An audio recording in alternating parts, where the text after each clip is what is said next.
Hello students, welcome to all exam place. मैं हूं रोहित खेरा, आप सभी का स्वागत करता हूं। दोस्तों, इस वीडियो में एमपी सेट जो एग्जाम है उसका जो जनरल अवेयरनेस पेपर होता है उसका डिटेल सिलेबस यहाँ पर मैं आपको बताने वाला हूं, ताकि आपको क्लियर रहे कि जो पेपर वन होगा उसका सिलेबस क्या होगा। इसके अलावा जो 19 सब्जेक्ट हैं उनसे रिलेटेड भी सिलेबस मैं आपको डिस्कस करूंगा, उनके भी वीडियो जल्द आएंगे। अभी फिलहाल जो कॉमन सिलेबस कंपल्सरी पेपर है जिसका सिलेबस सभी के लिए कॉमन है उसका हम यहाँ पर डिस्कस करते हैं। चलिए शुरुआत करते हैं इस वीडियो को। शुरू से आखिरी तक देखिएगा तो आपको और पूरा क्लियर हो जाएगा सिलेबस इसका क्या है।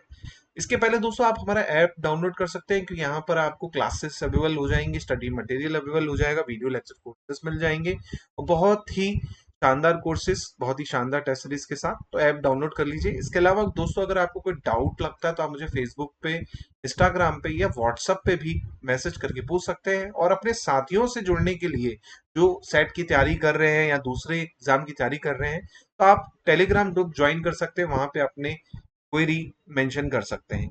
चलिए तो बात करते हैं स्टेट एलिजिबिलिटी टेस्ट यानी एमपी सेट के सिलेबस की। अब ये 2018 में हुआ था, है ना, तो चेंजेस तो कुछ होंगे ही नहीं, लगभग सेम ही रहेगा, है ना।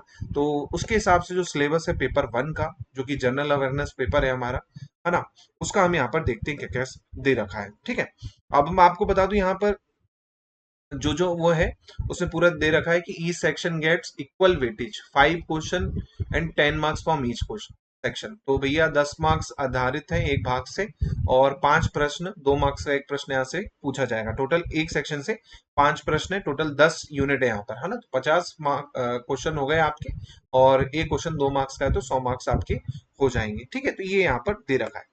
सबसे पहला जो टॉपिक है वो है दोस्तों टीचिंग एप्टीट्यूड। जी हाँ, टीचिंग एप्टीट्यूड यानी शिक्षण अभिक्षमता। अब इसमें क्या है, टीचिंग की डेफिनेशन हो गई, नेचर हो गया, ऑब्जेक्टिव हो गया, कैरेक्टरिस्टिक हो गई, बेसिक रिक्वायरमेंट हो गई, है ना, लर्नर कैरेक्टरिस्टिक हो गई, फैक्टर अफेक्टिंग टीचिंग हो गई, मेथड ऑफ टीचिंग हो गई, टीचिंग एड्स हो गई। इसके अलावा एवोल्यूशन सिस्टम हो गया। हिंदी में बात करें तो शिक्षण की प्रकृति, उसकी जो भाषा की डेफिनेशन है ना, विशेषताएं, आधारभूत आवश्यकता क्या है, इसके अलावा अध्ययता की विशेषता क्या है, शिक्षण को प्रभावित करने वाले कारक क्या है, शिक्षक विधियां क्या है, शिक्षण सहायक सामग्री क्या है और मूल्यांकन प्रणाली क्या है ना।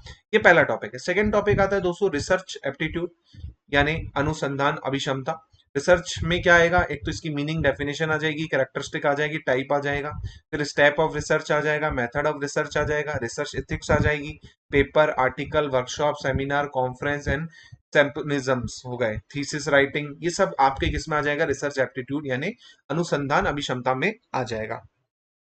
ठीक है, के बाद थर्ड टॉपिक है दोस्तों रीडिंग कॉम्प्रिहेंशन। जी हाँ, अध्ययन बोध, बेसिकली आपका गद्यांश पे आधारित क्या होंगे, यहाँ पर क्वेश्चंस होंगे। ये ऑलरेडी आपने पहले भी कभी एग्जाम दिया होगा, तब आपका यूजफुल रहा होगा। फिर आता है दोस्तों कम्युनिकेशन। कम्युनिकेशन भी आपने थोड़ा बहुत क्लासेस में पढ़ा होगा। इवन आप अगर पीएससी का एग्जाम देते हैं, एमपीपीएससी का, तो जो सीसेट वाला पेपर है उसमें ये चीजें कॉमन है। कम्युनिकेशन हो गया और आपका कॉम्प्रिहेंशन हो गया, है ना, ये चीज कॉमन है। तो आप एमपीपीएससी सीसेट की भी तैयारी करना चाहें तो हमारा बैच चल रहा है, वो भी आपको मिल जाएगा, है ना। तो कम्युनिकेशन में nature, characteristic, types, barrier, effective classroom communication के बारे में, है ना, तो ये यहाँ पर आपको पढ़ना होगा। फिर आपका टॉपिक आता है रीजनिंग। अब रीजनिंग में मैथमेटिक्स भी यहाँ पर इंक्लूड करके रखी है, नंबर सीरीज लिखा है, लेटर सीरीज लिखा है, कोड्स लिखा है, और रिलेशनशिप ऑफ क्लासिफिकेशन। बहुत छोटा सा रीजनिंग का सिलेबस दिया है, जिसमें थोड़ा सा मैथमेटिकल भी इंक्लूड है, तो आपको थोड़ा मैथमेटिक्स भी पढ़ना होगा। ऐसा नहीं है कि केवल रीजनिंग पढ़ ली तो काम चल जाएगा, मैथ्स भी आपको दोस्तों पढ़ना ही पड़ेगा यहाँ पर, है ना, तो मैथ्स को पढ़ना ना भूलें।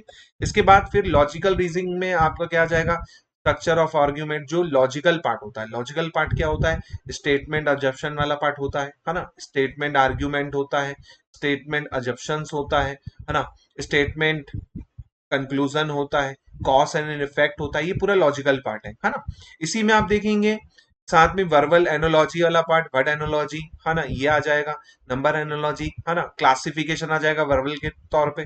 फिर आपका लॉजिकल डायग्राम हो गए आपके, है ना, उससे रिलेटेड आपके क्वेश्चन होंगे, वेन डायग्राम पे बेस जो क्वेश्चन होते हैं ये वाले, है ना, कि कुत्ता, बिल्ली, शेर, इस तरह से, है ना। तो ये आपका रीजनिंग हो गई। तो रीजनिंग भी ओवरऑल आपको यहाँ पर क्या करनी है, कंप्लीट पढ़नी है, क्योंकि क्वेश्चंस आप देखेंगे प्रीवियस ईयर में लगभग सभी टॉपिक से पूछे गए हैं। तो रीजनिंग भी आपको अच्छे से पढ़नी है, मैथ्स भी आपको पूरा ही पढ़ना है, ये नहीं कि बस थोड़ा थोड़ा ऊपर ऊपर देख लिया, सभी टॉपिक करना है, एसआई भी करना है, सीआई भी करना है ना, टाइम एंड वर्क भी करना है, रेशियो भी करना, सब करना पड़ेगा क्योंकि क्वेश्चंस वहां से पूछे गए हैं, है ना। तो मैथ्स भी पूरी करनी है और रीजनिंग भी पूरी करनी है।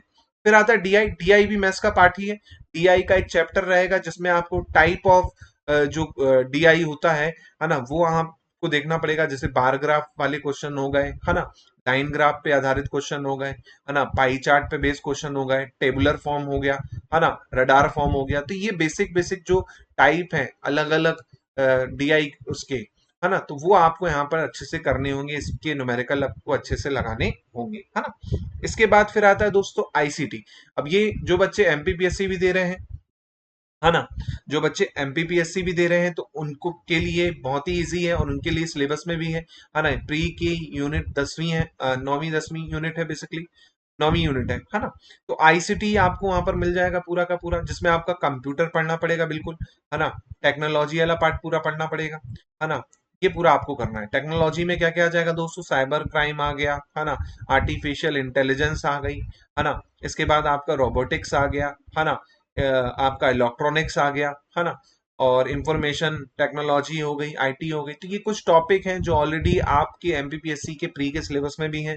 और इसके अलावा जो भी आप एमपीपीएससी का एग्जाम देंगे तो उसमें ये जो टॉपिक है ये सब में कॉमन ही आपको देखने को मिलेगा, है ना। तो कुल मिला के आपको ये वाला टॉपिक तो बहुत अच्छे से करना ही करना है, क्योंकि और अदर एग्जाम्स में भी ये आपको हेल्प करने वाला है ना। तो ये 8th यूनिट है इसकी।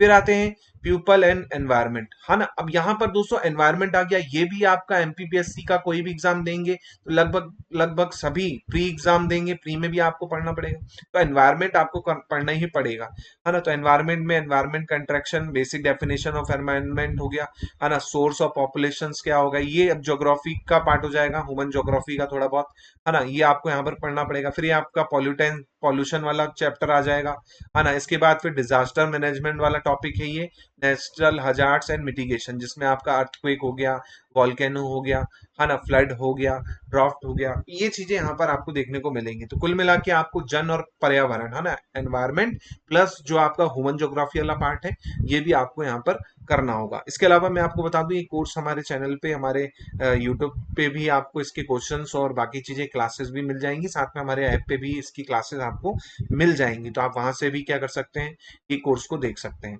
फिर आता है दोस्तों हायर एजुकेशन सिस्टम।